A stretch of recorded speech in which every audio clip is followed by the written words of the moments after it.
Bien, entonces vamos a mostrar este caso práctico. Ahí está. Bien, entonces ahí qué es lo que vemos o qué es lo que nos muestra este caso planteado. Nos dice que debemos elaborar el estado de situación financiera con las partidas contables que se muestran a continuación y poder distribuirlo dentro del estado de situación financiera, ¿no? Entonces, ¿qué es lo que podemos identificar ahí? Justamente de que la empresa comercializadora ABC es una empresa que se dedica al rubro de compra y venta, porque vemos que tiene una partida concerniente a mercadería bastante significativa, ¿correcto? Entonces, por lo tanto, debe ser una empresa que tiene esa actividad. Pero bien, lo importante para nosotros empezar a hacer o elaborar el estado de situación financiera es primero reconocer qué partidas deben incluirse dentro del estado de situación financiera. Por ejemplo, las ventas formará parte del estado de situación financiera o formará parte del estado de resultados. Analizamos, vemos la estructura y habíamos dicho que el estado de situación financiera solamente contempla activos, pasivos y patrimonio. Y las ventas vienen a ser un ingreso, ¿correcto? Entonces, ingresos no contempla el estado de situación financiera y por lo tanto este no pertenece. Este es al estado, perdón, este iría al estado de resultado, ¿no? Al estado de resultados. Entonces, este no, no comprende dentro del estado de situación financiera. El capital.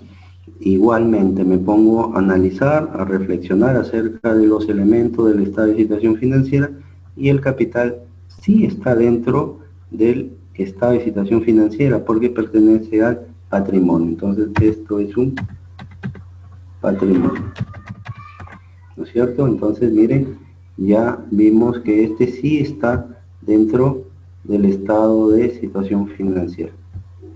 ¿Qué otro elemento podemos nosotros de tributos? Tributos que vienen a ser, habíamos dicho, obligaciones, ¿no es cierto? Pagos, compromisos.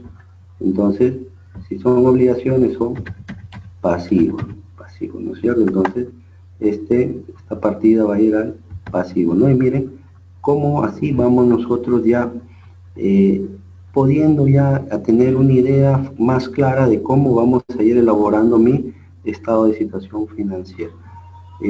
Luego tengo también el efectivo y equivalente de efectivo, o también llamado la caja y banco, ¿no es cierto? Esta partida también que habíamos dicho al inicio de esta sesión, que los activos pueden clasificarse en bienes, ¿no? Y los bienes pueden ser dinerarios o no dinerarios. Para este caso viene a ser un bien dinerario y por lo tanto también este forma parte del estado de situación financiera siendo un activo. Entonces ya voy incrementando mis partidas que van a formar parte del estado de situación financiera. Resultados acumulados. También ya habíamos visto que los resultados acumulados se van a ir generando año tras año y indistintamente sea utilidad o sea pérdida, deben ir dentro del patrimonio, ¿no? Entonces es un patrimonio. ¿Qué más vemos ahí? Los gastos financieros. Los gastos financieros, por su propia naturaleza o por su propio concepto, son gastos y los gastos forman parte del estado de resultados, no tienen injerencia dentro del estado de situación financiera. Entonces, este va a ir al estado, esta partida tendrá que ir al estado de resultados. Cuentas por pagar comerciales, por cobrar, perdón, cuentas por cobrar comerciales a clientes. Entonces, nuevamente acá, reviso y analizo estos que vienen a ser derechos, ¿no? Derechos de cobranza, derechos que yo tengo sobre una deuda de mi cliente. Por lo tanto, que habíamos dicho que los activos también pueden ser representados por derechos, ¿no? Entonces, este hecho y por lo tanto viene a ser un activo. Es un activo también. Y así voy analizando nuevamente mi siguiente partida, obligaciones financieras, que vendrá a ser una deuda financiera, ¿no? Generalmente una deuda bancaria por algún financiamiento o algún endeudamiento que haya tenido la empresa y por lo tanto se transforma en un pasivo, ¿no? Entonces esto es un pasivo también. Entonces ya voy avanzando a la hora de elaborar mi estado de situación financiera, ya me van quedando menos partidas. Las que no resalto es porque dicen al estado de resultados, pero para eso tengo que hacer una revisión y un análisis previo. Las mercaderías. Las mercaderías vienen a ser las existencias, ¿no es cierto? En otras palabras, los recursos con los que cuenta la empresa para poder hacer frente a sus operaciones de índole comercial, de índole habitual, y por lo tanto también son activos. Entonces esto es un activo, las mercaderías. Mercaderías es un activo.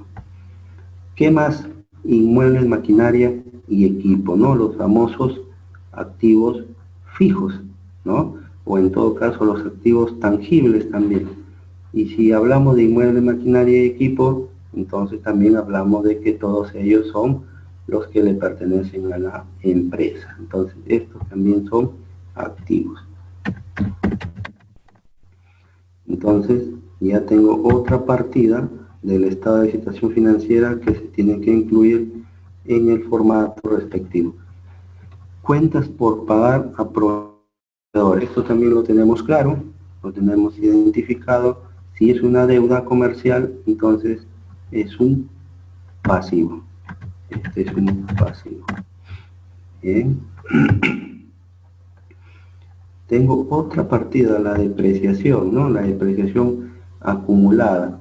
La depreciación es otra cosa que el desgaste por el uso, por la explotación de los bienes de activo fijo, ¿no? Entonces, ¿qué es lo que pasa con los bienes de activo fijo? Se deprecian, pierden su valor en el tiempo. En algunas situaciones es por su uso, en otros es por la tecnología, por la obsolescencia. Hay ciertos factores que pueden hacer que un bien de activo fijo pierda su valor en el tiempo, ¿no? Entonces, para eso hemos considerado también esta partida de depreciación acumulada y esta debería ir en el activo, pero siempre va a ir entre paréntesis o en todo caso restando al activo. Ya eso a la hora que trasladamos lo vamos a tener en cuenta, que la depreciación acumulada puede ir en el activo, pero siempre disminuyendo al activo fijo, o sea, a las inmuebles, maquinaria y equipo. Y por último tenemos esta partida también bastante importante y significativa, que es la cuenta remuneraciones por pagar, ¿no es cierto? Entonces acá están los clientes, los proveedores a los cuales yo les tengo algún tipo de deuda, algún tipo de factura pendiente de pago. Entonces este también es un pasivo. Entonces mire qué rápido hemos podido nosotros identificar e ir clasificando cada una de las partidas. Bien, este es el primer paso que se debe hacer, analizar qué partidas representan rubros del estado de situación financiera o en todo caso representan rubros dentro del estado de resultados. Ahora lo que me corresponde es todos estos elementos ir agrupándolos en el estado de situación financiera. Entonces para eso también tengo mi estado acá. Empezaré por lo más primordial, que es el activo. Reviso a cuáles yo he considerado activo y bueno, me encuentro que acá está el primer activo. Entonces yo tendré que considerar efectivo, Digo, y equivalente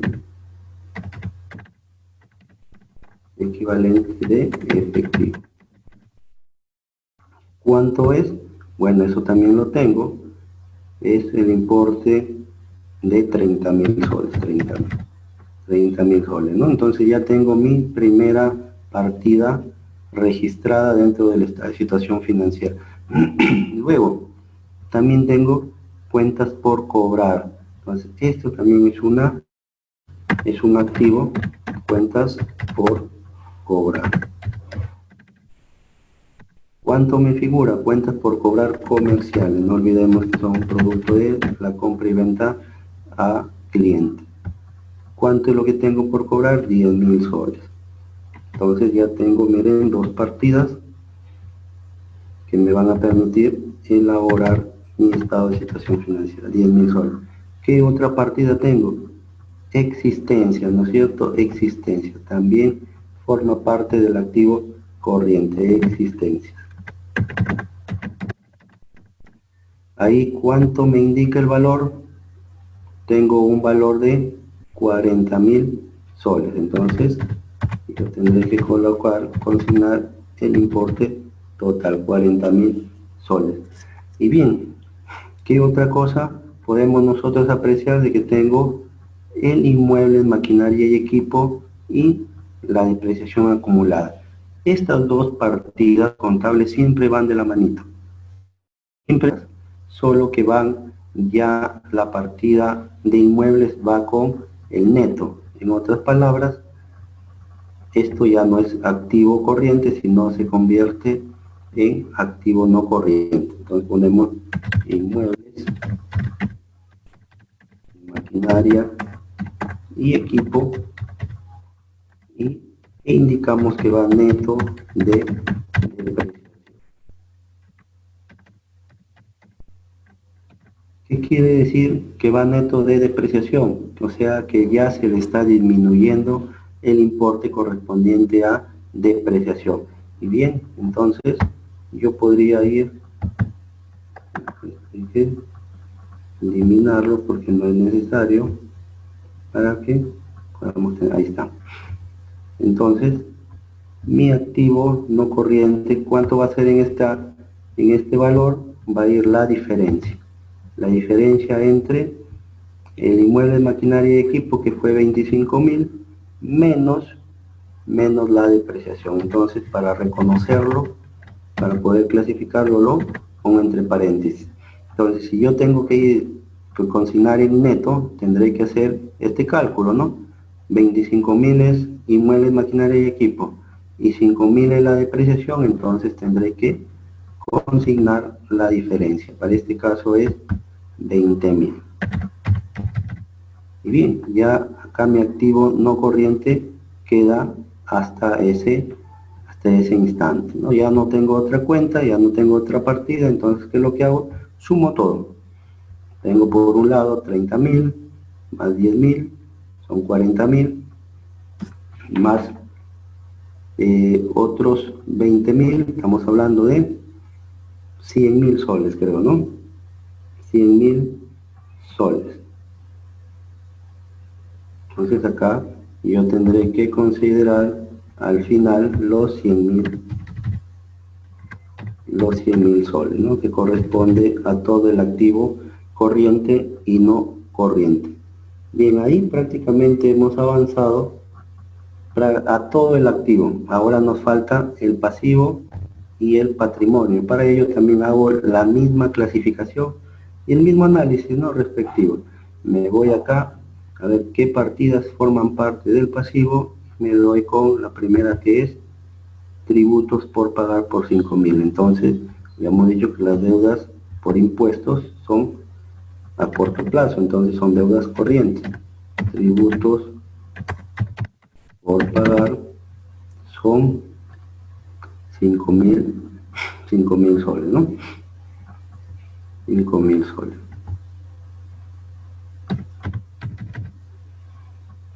¿Qué otra partida tengo?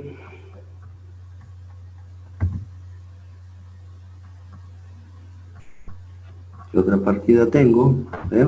Sigo revisando, tengo otro pasivo, obligaciones financieras. ¿Cómo?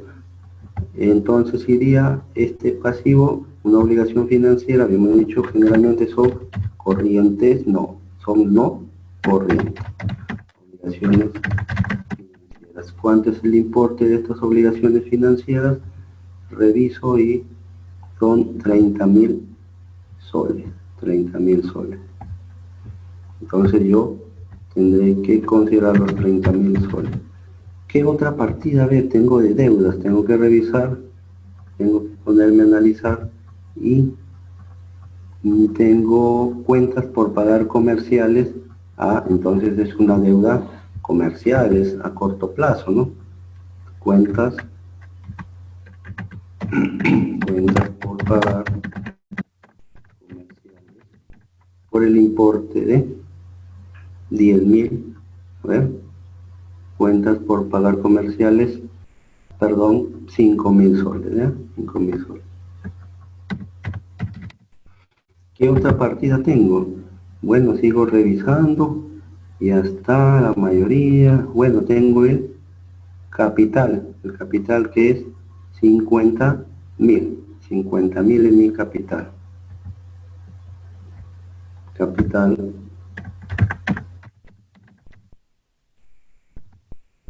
50.000. ¿Qué otra partida puedo encontrar ahí? Remuneraciones. Remuneraciones por pagar. Entonces las remuneraciones también son deudas corrientes, pasivos corrientes, ¿no? Porque los trabajadores no puedo demorarles su pago más de un año, ¿no? Son constantes, son permanentes. Remuneraciones por pagar. ¿Cuánto nos indica? 1.000 soles, ¿no? Entonces ya prácticamente faltaría una partida que corresponde a resultados acumulados y es 9.000 soles. Y habíamos dicho también que los resultados acumulados forman parte del patrimonio. Entonces resultados acumulados, en este caso son los 1.000 soles. Bien. Entonces, ¿qué es lo que tengo que hacer? Simplemente es una suma y resta. Ordeno todas mis partidas para que tengan un mejor orden para poder tenerlas en una sola línea, ¿no? Para que se vean ahí. Entonces, a ver, y sumamos, hacemos las sumas para corroborar de que esté bien, o quizás por ahí nos olvidamos algo. Tengo acá 5.000 más 5.000, 10.000 más 1.000 son 11.000. Los resultados eran 9.000, perdón, acá son 10, 11.000 más 9 son 20 más 30 son 50.000 más 50.000 del patrimonio, entonces nos da los 100.000. Entonces este pasivo y patrimonio también suma el mismo importe. Entonces, como ustedes han podido darse cuenta, en esta situación se cumple la ecuación contable, ¿no? Entonces, ¿qué es lo que hemos tenido que hacer? Primero, con los conceptos previos de lo que es un activo, pasivo y patrimonio, hemos ido determinando qué partidas corresponden primero al estado de situación financiera, y a partir de reconocer dichas partidas, yo ya estoy en capacidad de hacer su respectiva distribución en este estado. Entonces, ¿qué podríamos concluir? Estamos en la parte final y vamos a dar estas conclusiones. Entonces vamos a ver. Entonces, ¿en qué conclusiones podemos llegar? Que el estado de situación financiera muestra lo que muestran la situación financiera de una empresa a una fecha determinada. ¿Qué más? Que es uno de los estados financieros principales, ¿correcto? Habíamos dicho al inicio que los estados financieros es un conjunto, ¿ok? El estado de situación financiera es uno de ese conjunto de estado financiero, por lo tanto, nos muestra una información con relación al activo, pasivo y patrimonio.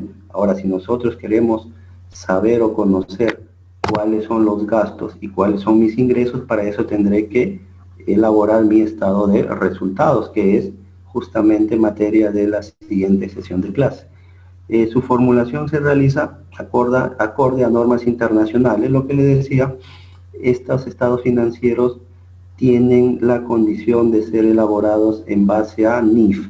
Entonces, siendo elaborado en base a NIF, gozan de un ISO de calidad. Entonces, la información que vamos nosotros a supervisar, a analizar y a determinar sobre ella es porque está hecho de manera fiel, de manera fidedigna a la realidad de la empresa. Y su presentación se realiza en moneda funcional del país. También es una característica, ojo, que las empresas hoy en día no solamente tienen operaciones en moneda local o en moneda nacional, ¿no?, sino también hay operaciones en otro tipo de moneda, por ejemplo, euros, dólares, libras, etcétera, ¿no? Pero ¿qué es lo que pasa? Esas operaciones se tienen que transformar o convertir al tipo de cambio. ¿Para qué? Para expresarlas en la moneda de curso legal del país donde se ha realizado la transacción. Para nuestra realidad vendría a ser la moneda el sol, ¿correcto? El sol entonces es la moneda funcional del país en la cual se realizan las transacciones. Y por último, siempre se va a presentar la ecuación contable, ¿no? Entonces, la ecuación contable, que parece sencilla, parece simple, pero que sin embargo, si la ponemos a analizar, la ponemos en práctica, nos muestra bastante información que podríamos nosotros analizar posteriormente. Bien, tenemos una pregunta. Tenemos una pregunta.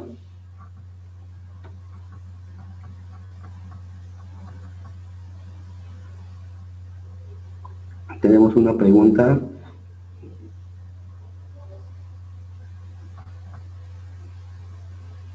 Nos consultan por qué los gastos financieros no pueden ser pasivos, ¿correcto? Bien, creo que en la definición, cuando se define, hay muchas interpretaciones, ¿no? Por ejemplo, una obligación financiera, en otras palabras, una deuda, incluye no solamente incluye la parte que corresponde al capital, sino también incluye lo que son intereses, ¿no es cierto? Y los intereses vienen a ser gastos financieros. Entonces, los gastos financieros no forman parte del pasivo, sino forman parte de los gastos, o en todo caso de los egresos. Yo me refiero a la parte que son los intereses, ¿ya? Entonces, si bien es cierto, la obligación financiera se compone de una parte del capital o del préstamo y la otra son intereses. Lo que es préstamo sí es un pasivo, pero lo que corresponde a intereses son gastos financieros y por lo tanto los gastos financieros tienen su propia aplicación y esos van a ir en el estado de resultados. Por eso que lo hemos excluido a la hora que hemos elaborado nuestro formato de estado de situación financiera.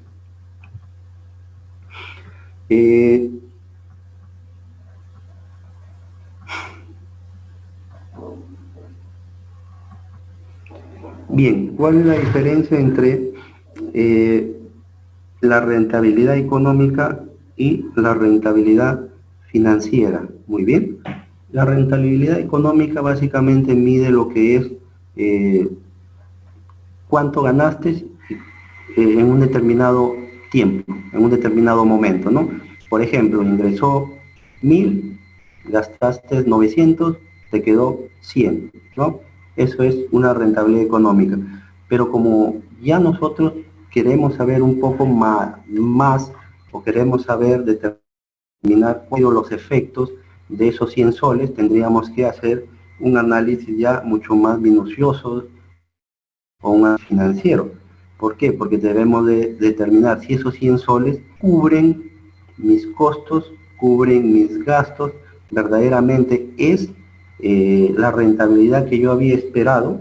Entonces, esos son ya estrategias o análisis posteriores a la elaboración del estado de resultados que me permiten tener mayor información o absolver mayores inquietudes, en este caso de los usuarios de dicha información, por ejemplo los gerentes, administradores, ¿no? Que ellos necesitan saber cuáles son los financieros con relación a lo que han obtenido, ¿no?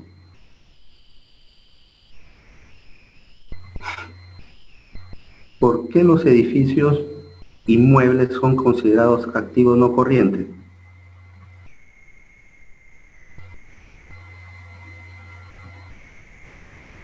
Sí, según la explicación habíamos dicho que hay activos tangibles y activos intangibles. Los tangibles son todos los que se pueden tocar, todos los que se pueden cuantificar y todos los que se pueden visualizar. Y los otros eran los que no tenían una existencia física. O sea, esa es una clasificación en tangibles y no tangibles. Otra clasificación es corrientes y no corrientes. Entonces, son distintos tipos de cómo nosotros lo analicemos. No es que generalmente un tangible es lo que tiene existencia física, ¿no es cierto? Pero no podría ser corriente también, ¿no? ¿Por qué? Porque eso es ya otro tipo de clasificación. Por eso, dependiendo cómo nosotros analicemos la información, vamos a resolver muchas de estas inquietudes. Lo que dicta el marco conceptual de los estados financieros no nos mide que si los tengamos que clasificar en tangibles o intangibles. Nos dicen que deben clasificarse en activos corrientes y no corrientes. En función a eso, entonces, los activos fijos, ya los activos fijos como son los muebles, inmuebles, maquinarias, esos son catalogados como no corrientes. ¿Por qué? Porque su periodo de duración van a coberturar más de un año, ¿no? O sea, van a estar dentro de la empresa pasado dicho lapso de tiempo. Lo que es distinto a las mercaderías o en todo caso al dinero, ¿no? Que tiene una rotación mucho más rápida, mucho más dinámica y por lo tanto siempre están dando mayor movimiento a la actividad empresarial, ¿no?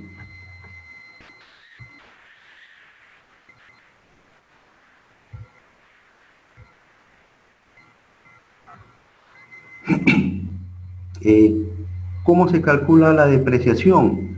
Bien, sí, hay unas tablas o hay porcentajes que la administración tributaria proporciona a todos los usuarios o a todos los contribuyentes. ¿Para qué? Para que en función a ello puedan elaborar sus cálculos de depreciación.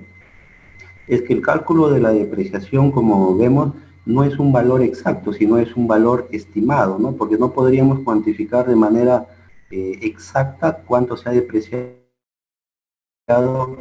un bien, ¿no? Pueden incidir, por ejemplo, el uso, la explotación de dicho bien, la operatividad, etcétera, ¿no? El mantenimiento que se le pueda proporcionar. Pero sí tenemos un parámetro que es un porcentaje que ha dado la administración tributaria. Pero ante eso también vale decir que en esta época de crisis, también la administración tributaria ha lanzado un decreto a través de SUNAT, otorgando mayor porcentaje de depreciación a todas estas empresas que han sido afectadas económicamente producto de la pandemia. ¿Para qué? Para que puedan amortizar o depreciar sus activos de manera más rápida y así eso llevarlo al gasto, porque la depreciación implica generar un gasto y por lo tanto no se vean afectadas económicamente, ¿no? A la hora de determinar su pago de impuesto a la renta anual, ¿no? Entonces eso ha sido una medida extraordinaria. ¿Por qué? Porque ha variado los porcentajes que no se rigen desde ahora, sino rigen a partir del año 2021, ¿ya? Entonces hay que tener en cuenta dichos cambios para poder aplicarlos, esos porcentajes, a los activos fijos. Bien, muy agradecido con todos ustedes. Será hasta una nueva oportunidad donde vamos a analizar a profundidad lo que concierne al estado de resultados, ¿no? Y ahí quizás vamos a poder complementar lo que hemos visto hoy día con el estado de resultados y aclarar algunas dudas que hayan quedado pendientes. Les agradezco su atención y será hasta una nueva oportunidad. Estar siempre atentos para que puedan participar en estas charlas en forma virtual. Muchas gracias, hasta luego.